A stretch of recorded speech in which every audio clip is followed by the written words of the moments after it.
this is what I waited for. I love this segment. I love anything to do with movies. As you know, every Friday we do our movie segment.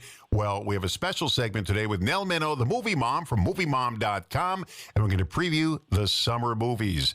Hey, good morning, Nell. Thanks for joining us this early. I appreciate it. Oh, I'm very happy to talk, and I'm very happy that we've got summer movies coming up with Memorial Day weekend, always a big kickoff. Now, this really started the summer movie craze with Jaws, right? Before Jaws, there were movies out there, but never blockbuster movies, right?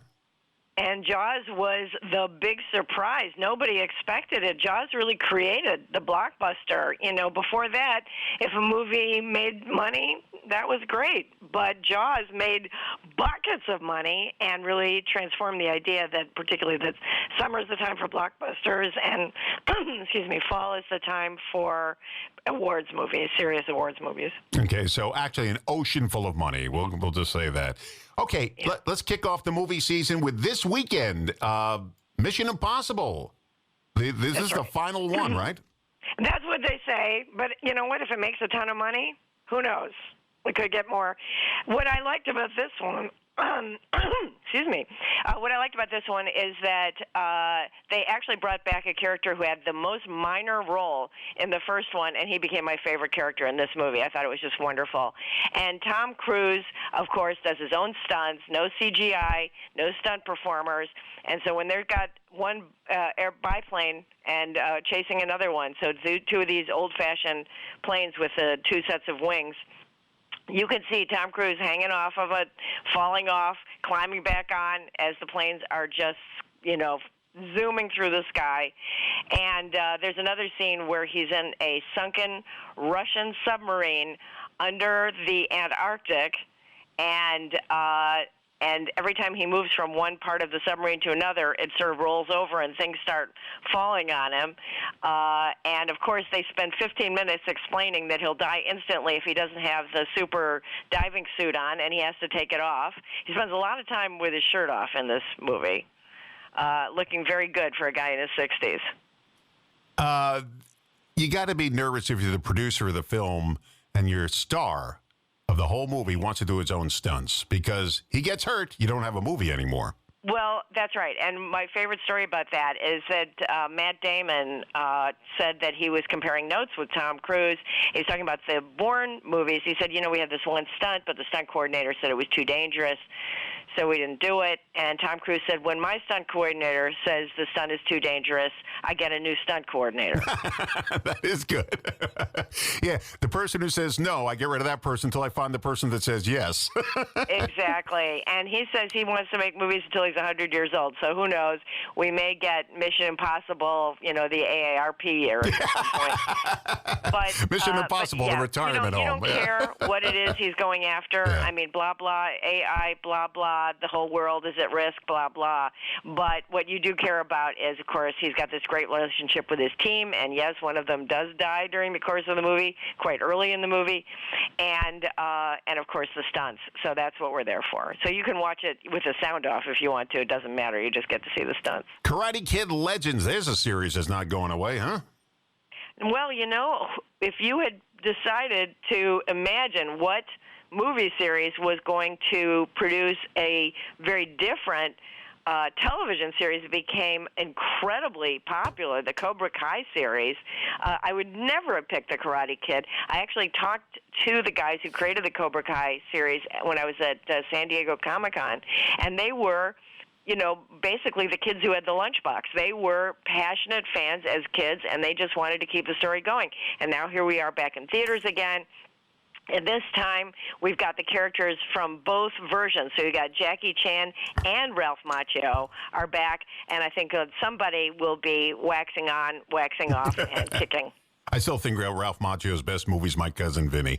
I just think I do too. Love that movie. Even though he's not he's a major character, but he's not the big one. He doesn't have much of a role in it, but Marissa Tomei, one of the great performances of all time.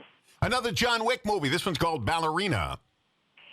Yeah, they said the last John Wick movie was the last John Wick movie, but as I said, if it makes enough money, They'll bring it back. And so spoiler, John Wick dies in the last movie. They had to set this one before the last movie. And this one is called Ballerina from the World of John Wick, if you can imagine a more clunky title than that. But Ana de Armas trained like crazy to do all of her own stunts as a ballerina and an assassin.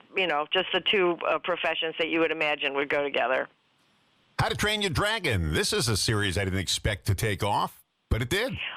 It did. You know what? The first one really knocked me over. It was so much better than I expected. And there again, I got to talk to the guy who created it. And what's unusual about this, I can't remember another time that there was an animated series, and of course then there was a television series, and the guy who created it all is doing the live-action version.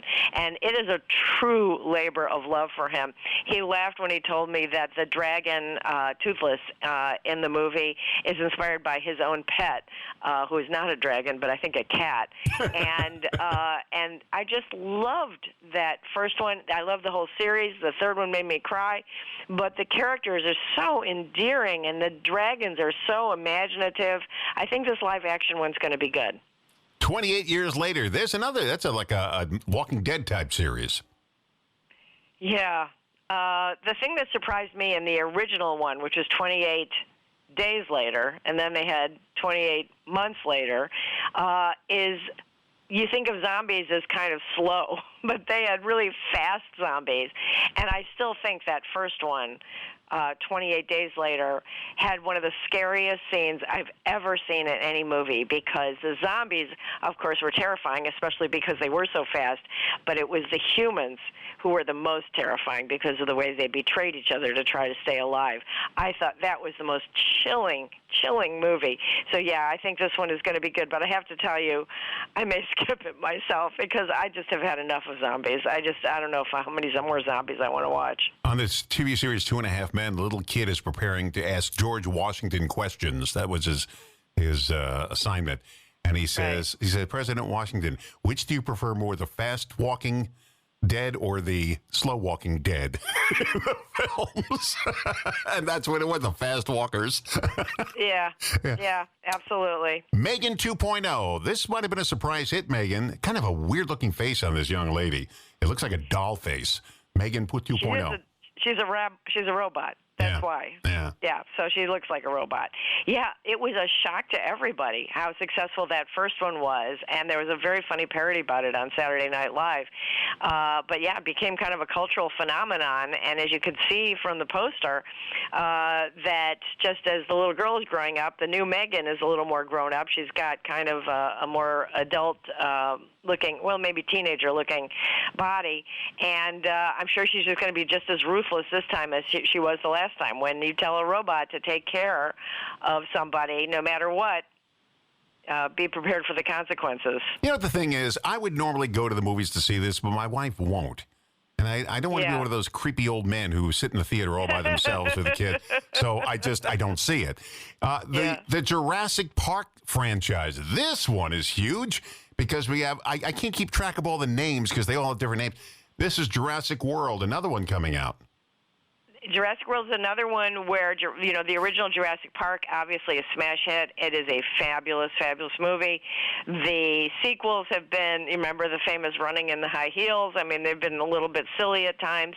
And, of course, there is an animated series that's been very popular with kids. And now we're back in the theater with Rebirth. And, what's it going to be? It's going to be more dinosaurs chasing more people. And, After the original, never use a porta potty. Remember that scene? I do. Never used one ever since. Well, the most important thing I learned from the first one is not to clone dinosaurs. Yes, and I'm sure people have tried, and let's not do it. All right, is it the Old Guard 2? Is that what I'm looking at here now? Yeah, the Old Guard 1 had some great fight scenes, and it has a terrific cast. Charlize Theron, Kiki Lane, who I absolutely love, Chiwetel Ejiofor, and some new people are joining. I love this actor, Matthias Schoenhardt, so I'm looking forward to that. Uma Thurman is going to be in it, Henry Fielding, who we just saw in the sequel to A Simple Favor. Again, this one's going to be all about the action, as it's about immortal heroes who are very tough. And I'm not even sure who they're going to be fighting, but I'm sure it's going to be exciting. Let me ask you, is this a Netflix movie? I think, yeah, it is a Netflix movie. But they're going to show it in theaters? No, I think it's going straight to Netflix. Oh, I don't like that. I'm just a pure movie theater person. Yeah, I mean, it's a different experience. I know it is, and I know people growing up today don't see any difference, but you and I see a difference. There's got to be. Oh, sure. And also, it's just part of the group experience. I know. You just don't laugh the same way. You don't gasp the same way if you're watching it at home. And you just can't help yourself. You'll check your email. You'll go get a sandwich. It's not the same organic experience. Yeah. The Smurfs movie. Now, I took my daughter back in the 80s to see Smurfs and the Magic Flute. I don't know if you remember that movie. Yeah, of course I do. Now, the Smurfs, it was like a 75-minute movie, and the Smurfs were only in it for the last 5 minutes or 6 minutes. It was all, and people, these little kids, where's Gargamel? Where are the Smurfs? Yeah. And they're screaming because they took a movie called The Magic Flute and tacked on the Smurfs at the end and put it in theaters. And, I took my daughter to all those type of movies. But this is a real Smurfs movie. This is a real Smurfs movie. The surprise on this movie is who produced it. Rihanna. Okay. The Bahamian pop star produced this and provides one of the voices. And I will say that the Smurfs have come a long way. It used to be that every Smurf had like the one attribute, and the girl Smurf, her attribute was being a girl. She didn't get to be smart or strong or whatever. But now she's got more of a real human role, more multifaceted. And I don't know, I'm kind of intrigued by the idea of Rihanna taking it over and making it more high profile. So yeah, I think Smurfs movies are going to be pretty good. Was there a human outcry in the streets for Happy Gilmore 2? Was there? Because it's coming out. I'm not a fan of the first one. Yeah. I'm not a fan of Adam Sandler. I think he's the laziest person in the history of Hollywood. He just calls his friends up, and they usually go off to some exotic location. But I will say, they brought back Christopher McDonald, who I thought was a good villain in the first one. And apparently there are going to be a lot of cool cameos. If you know golfers, you're going to see a bunch of them in this movie. But, I may wait for that one to come on streaming. Oh, it is coming on streaming. That was a Netflix movie. So that's where it should be. Okay, another Naked Gun film. People don't remember this, but O.J. Simpson, he starred in the original Naked Gun. He's one of the co-stars, right? Was that the film he was in? He was one of the co-stars, and he will not be appearing in this one. Yeah. This one, Liam Neeson takes over from Leslie Nielsen, and it just looks extremely silly. I just think it's very funny that the guy from Taken is going to be doing all of these silly jokes. Pamela Anderson is in it, and what intrigues me about it is that the director is the guy who has done all of the Lonely Island videos, the ones from Saturday Night Live, You Know What in a Box, and the one with Michael Bolton. So I think he's very funny. I love the pop star Never Stop Popping, starring, or whatever it is, that was Andy Samberg that they did. And so the fact that he's doing the directing makes me very intrigued about this. The Bad Guys 2. I don't remember The Bad Guys 1. The Bad Guys 1 was one of my favorite animated films of the last few years. It had an incredible cast. Sam Rockwell, Mark Maron, Craig Robinson, Aquafina, and they're bringing in some more. They're bringing in bad girls this time, too, a whole team of bad girls. And, of course, the thing about the bad guys is that they start out as very antisocial, and they're crooks and robbers, and they sort of get turned into good guys in the first movie. It's done with such flair and such style. Sam Rockwell, of course, famous for his wonderful and definitely unique style of dancing. They even had his character do that dance. I really liked the first one, and I know you didn't see it, but one of the best animated films of this year so far was Dogman, and they had a little short promoting this movie in front of that one, and it got me very excited about it. So, yeah, The Bad Guys 2 is one of the ones I'm really looking forward to. Freakier Friday. Now, they had Freaky Friday with Jodie Foster was in the original.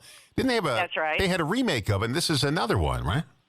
That's right. This is actually the fourth time around for the Freaky Friday movies, because there's also Disney made a musical version. Now, I'm going to tell you a piece of trivia about Freaky Friday. Do you know who wrote the original book? No. About the body switching, which of course has now been adapted a million times in movies. It was written by a woman named Mary Rogers, the daughter of Rogers and Hammerstein. Oh, really? Okay. Yeah. That is interesting. Okay. Isn't it? And okay, so yeah, Jamie Lee Curtis and Lindsay Lohan are back, and there's another generation, and so there's going to be a lot of body switching in this one. And I think the trailer made it look very, very funny, with Saturday Night Live's Vanessa Bayer as kind of a fortune teller who warns them that this is going to be happening. And so I think it's going to be good. Now, I really did enjoy the Lindsay Lohan and Jamie Lee Curtis Freaky Friday version. I thought it was a lot of fun, and I remember that it ended with Lindsay Lohan singing with her rock group. So I hope that they bring back that rock group's name was Pink Slip. Well, there's an actress who got her act together again after all her problems, Lindsay Lohan. That's right. We're really happy to see her back. And, of course, Jamie Lee Curtis is living her best life and having won an Oscar and playing just a hilarious role in the series Sticky. She just seems to be having a blast these days. And, she was also in The Last Showgirl last year. She's just taking on roles that make her laugh, and I think that's great. The Roses. What's this one about? Well, I don't think anybody really remembers that after they had huge success with a comedy action film, Kathleen Turner and Michael Douglas made a movie about a feuding couple that was very sour. Oh, The War of the Roses. It was supposed to be a comedy, The War of the Roses. Yeah. So this is a okay, I can't believe you remember that movie. Yeah, I loved it. Yeah, okay. Well, this is a reboot of that with UK superstars Olivia Colman and Benedict Cumberbatch, with their best friends are played by Andy Samberg and Kate McKinnon.